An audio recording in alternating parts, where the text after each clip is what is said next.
and it was the airfield where they trained the ME-262 jet fighter pilots. I wrote in my logbook, what little I wrote, I saw the bombs hit the runway and into the buildings, and smoke and fire was seen as we left the target. And the pilot, some distance out, said, "Look out at 2 o'clock, and there is a ME-262 looking us over."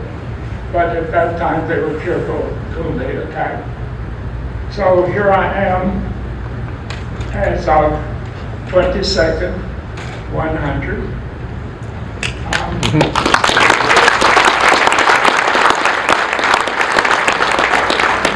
I'd like to make one other comparison. Most of the people, men who served in World War II, were born probably at the end of World War I, 1918. Most were teenagers at that time, and they were going through the Great Depression. In the city, one type of hardship; in the countryside, an entirely different type of experience. But I think it is that type of hardship and endurance that prepared all those teenagers at that time who are going to be in the battles of the World War II. And so Tom Brokaw, when he said the greatest generation, that is including all of those who were teenagers. Now they are boys, men, and they won the battle and freedom for this country and the world. I appreciate it.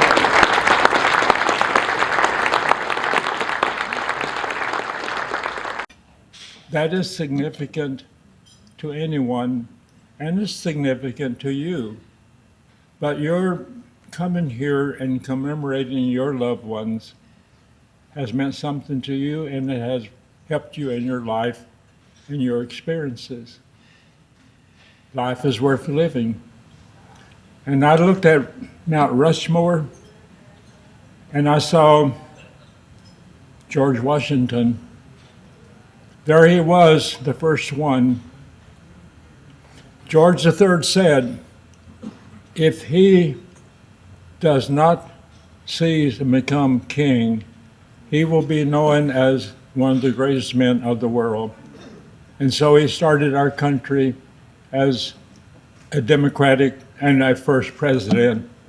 Then in between you had the two presidents, and there was other side, Abraham Lincoln, and he said the country must not be separated. It must come back as a union. And so he sacrificed much. So two men held our country together. And those who served in World War II, during the Great Depression, most of them were teenagers. And they went through the hardship of living in the cities and in the countryside. I lived in a very isolated region, and so our experiences were quite different to that of living in the cities. But those young people, teenagers, that they grew up fast. They were determined in what they had to do, and now they've into the Great War, the World War II, and they were prepared to fight, and just not let fear dominate what they had to do in the battles, in the bombing missions.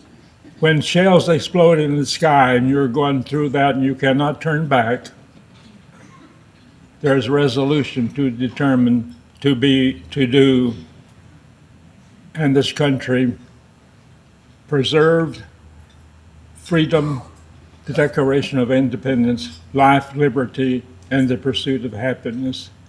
And so we are here today commemorating all of that and looking to the future for a positive attitude.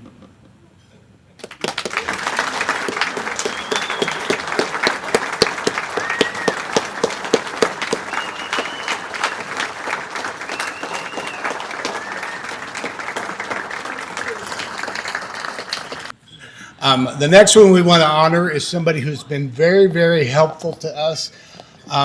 Again, this is a surprise to all three of these men, but that is Mr. John Rohrer, the historian for the 455th, who has again, been more than helpful to us. And this Quilt of Valor is presented to John Rohrer, United States Air Force, in recognition of his unselfish sacrifice of service to the United States of America, Mid-Missouri Quilts of Valor.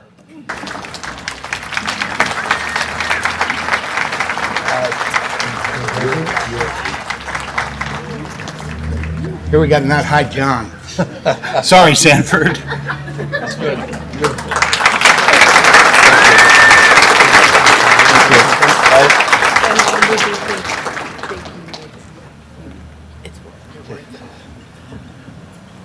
I am not as eloquent as Sanford. I didn't live through a great war, but I did serve. I'm proud I served, and it was probably the best thing I ever did in my life. And I thank you all for honoring me. Thank you.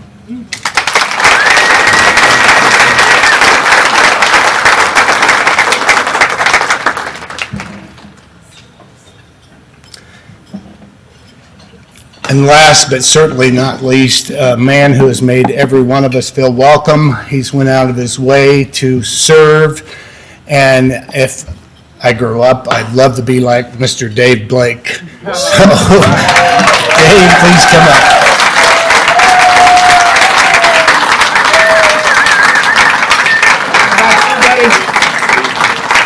This Quilt of Valor is presented to Dave Blake, United States Air Force, in recognition of his unselfish sacrifice of service to the United States of America, Mid-Missouri Quilts of Valor.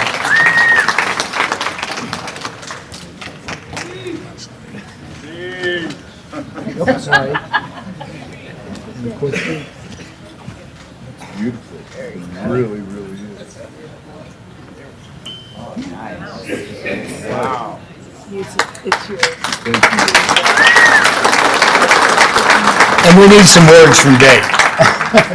Words? Yes. Okay, 2 words. 2 words, see ya.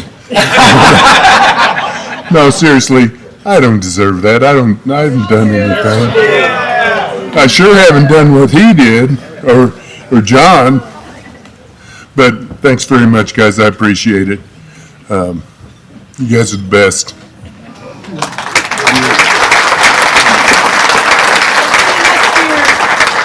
Thank you. We've got a little something here for Dave on behalf of the combined group. And let me just tell you a little bit about Dave. I mean, aside from the fact, he does a great job on these reunions. And let me tell you something, he thinks about it every day for a year, because back in the day, the 484th Bomb Group kids were putting on reunions. The formal 484th Association folded up in 2001, and all the guys were going, why are we doing this? We want to keep having reunions.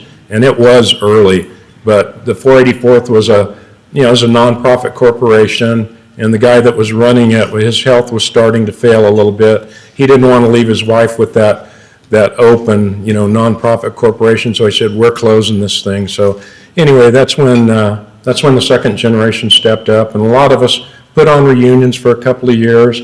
Somebody else would step up because, the previous guy was burning out a little bit, and finally Dave asked us to join with the 461st. They shared the same airfield in World War II, and our groups were getting smaller, and Dave said, why don't you guys combine with us? And he told me, I think today, that was in 2011, and if I calculate it right, that's 15 years of meeting with the 461st, and done a great job. That was Orville that started that, actually. In what way? Coming to yours? Came and talked about, he came to our reunion and talked about coming together. What was our first one together? In 2011. 2011, okay. So that's, this is our 15th year with you running reunions that we come to, as the 484th, and man, have we gotten smaller. But anyway, we've got a little something here for you. Bring that up here, guys. You guys can't be serious. This is crazy. Bring it up and show them. It's wonderful. Wow. I got this here last year, actually, took it home in a suitcase on the airplane and everything. Well, we were thinking of you, and this says B-24, he flew the mission. Well, I mean, here we are meeting, let's see, 15 years with Dave running the show. If you give him double mission credit, that's 30. And so you'll be at 35 pretty soon. And you've done a great job. We appreciate you. We wouldn't be meeting without you, so thank you.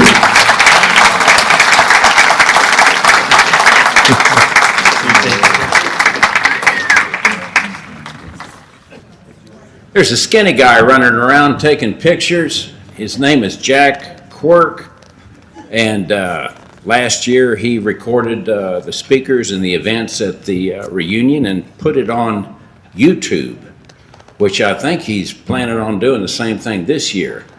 But if there's any historians for the group in the room and they would like to get a hold of that information and add it to their websites, well then look for the skinny guy. Jack Quirk's his name. So.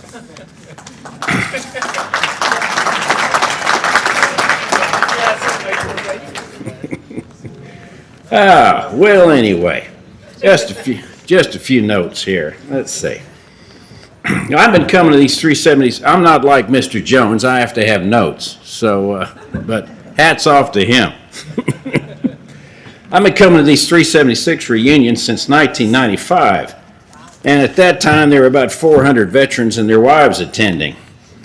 And I found at that time the veterans kind of stayed in cliques. The veterans of whatever pilot's crew, well, they stayed with each other, and the veterans of each of the 4 squadrons, well, they stayed and sat and visited with the veterans of their particular squadron. But by 2014, the veterans' numbers had decreased, and it made me tear up to see the veterans who could make it fall in each other's arms with hugs and handshakes.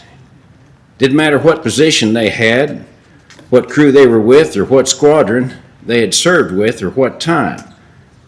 They were all survivors of a time and experience that they never forgot, and they were just thankful to be there. Now, Mr. Olson gave Dave Blake credit for helping put this joint reunion together, and Dave gave credit, though it didn't get over the microphone, to Wynn Jones of the 451st.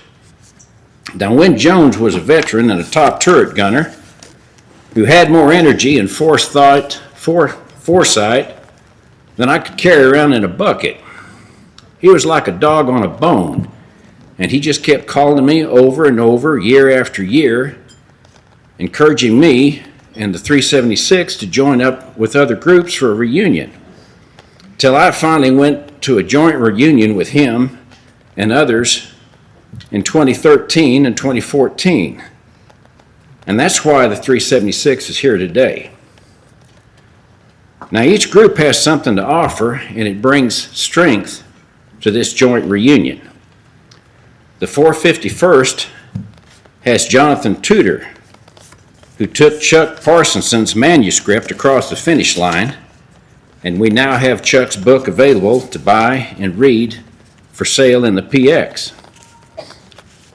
Now, the Buck family of the 376 honors their father's memory by coming here and staying in constant motion. They're looking to see what needs to be done, and they help out, whether it's in the hospitality room or the beverage room, and just watching them makes me tired. Dave Webster doesn't have a direct connection to any group here, but yet he's willing to haul his traveling museum across the country for others to enjoy and answer any question you have about it.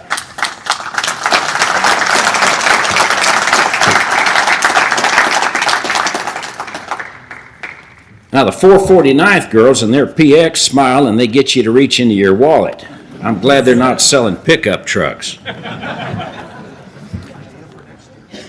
Their 50-50 idea has brought over $1,000 to a nonprofit organization that helps our veterans.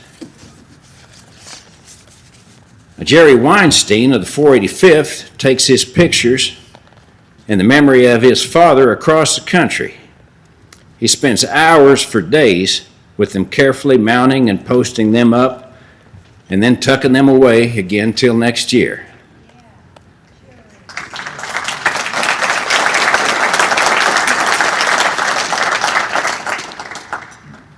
Wednesday we were talking, and he showed me a picture that he said he had never shown. It was the charred remains of an airman, unnamed, from a crash site that his father had had to go out there and photograph and record. And he asked me, "Do you think I should show this? Is it too graphic for the folks to see?" My thoughts went to the individual units banquet night and how the 98th always remembers by going through the missing man's table and their ceremony. And I told Jerry if he was hesitant, well, wait to do that till Sunday. But this was the cost for some, and the picture belongs here. Now, I've been missing my dad since 1988. This reunion is about remembering our family service and sacrifice. I know all the groups have stories that I haven't heard yet. And there's power in all of our groups coming together. And that is what Win Jones could see long before me. And that's why I come each year to hear unheard stories. And I look forward to our reunions for next year and many years to come. Let us never forget.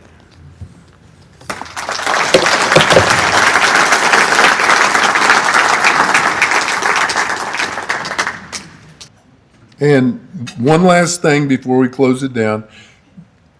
Obviously, I cannot do this by myself. Even though I've got a lot of good help, I still go nuts about half the time.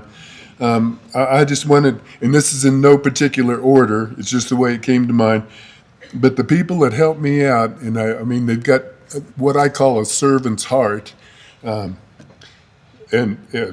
they are Pauline and Norman Buck, Dean Buck and Jessica Armstrong, Larry and Michelle Babcock, and Kim Hobbs.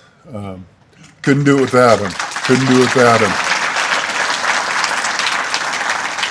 And last but not least, I want to introduce you to the future of the 15th Air Force reunion.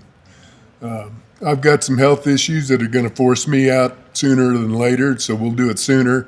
And last year at the reunion, a young fella came up to me and we were talking about the future of this group, and he asked me to mentor him a little bit and work with him and get him ready. And Mark Olson, Dick and Kathy Olson's son, Eric's brother. By the way, good to see you, Eric, man, I missed you. And Mark, come on up. I've known Mark since he was about a sophomore in high school. He's been coming to reunions since he and Eric were little kids. He's a good man to do this. Thank you, bud.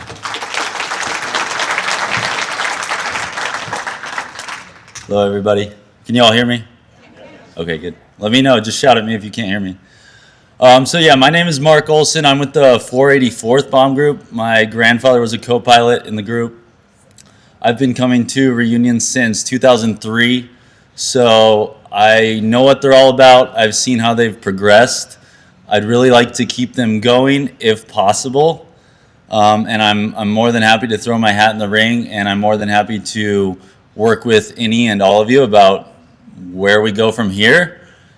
We do have some big decisions to make this year, so please don't be shy about your suggestions and your ideas. Everything is appreciated. Don't be shy, please come and introduce yourself.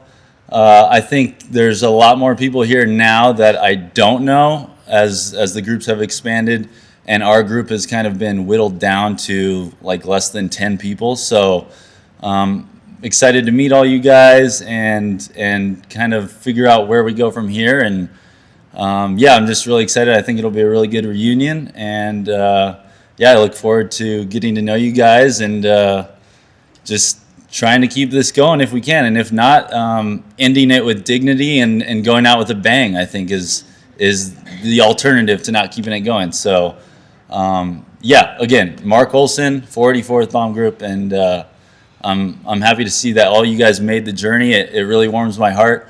I think all of you that are here right now are serving your country by continuing this legacy and keeping this memory alive. So thank you for your service. I couldn't be more proud to just spend a few days with you guys and keep this legacy alive. So yeah, I'm looking forward to getting to know more of you, and yeah, don't be shy. Introduce yourself. So yeah. All right, buddy. Okay, guys, I think that's about it. What? Oh, yeah. The registration desk will be open here in a little bit for those of you that still need to do that. Yeah, Kathy's the man, so to speak. But we'll be back open. I know there's some that have gotten here since we closed down a while ago.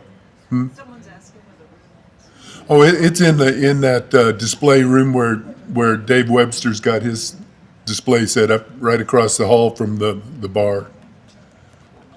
And with that, that's it. I would ask the committee members, all of you that stood up a little bit ago, if you could hang on just for a little bit. We'll get together and visit for just a minute, and then everybody have a great time. Glad you're here.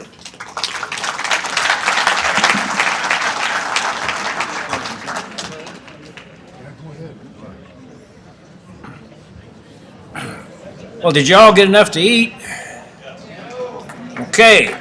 Well, if you did, if you want to pause a minute to give thanks for the hands that prepared the food, hats off, and bow your heads, and we'll have a moment to ask a blessing on this group for the days ahead that we can keep in mind. We're all here to have a good time, but remember what brought us here and those that have made it possible, and let's keep this feeling going in the days ahead and guide our thoughts and actions, and bless the people that keep this thing going and the hands that prepared the food. Amen.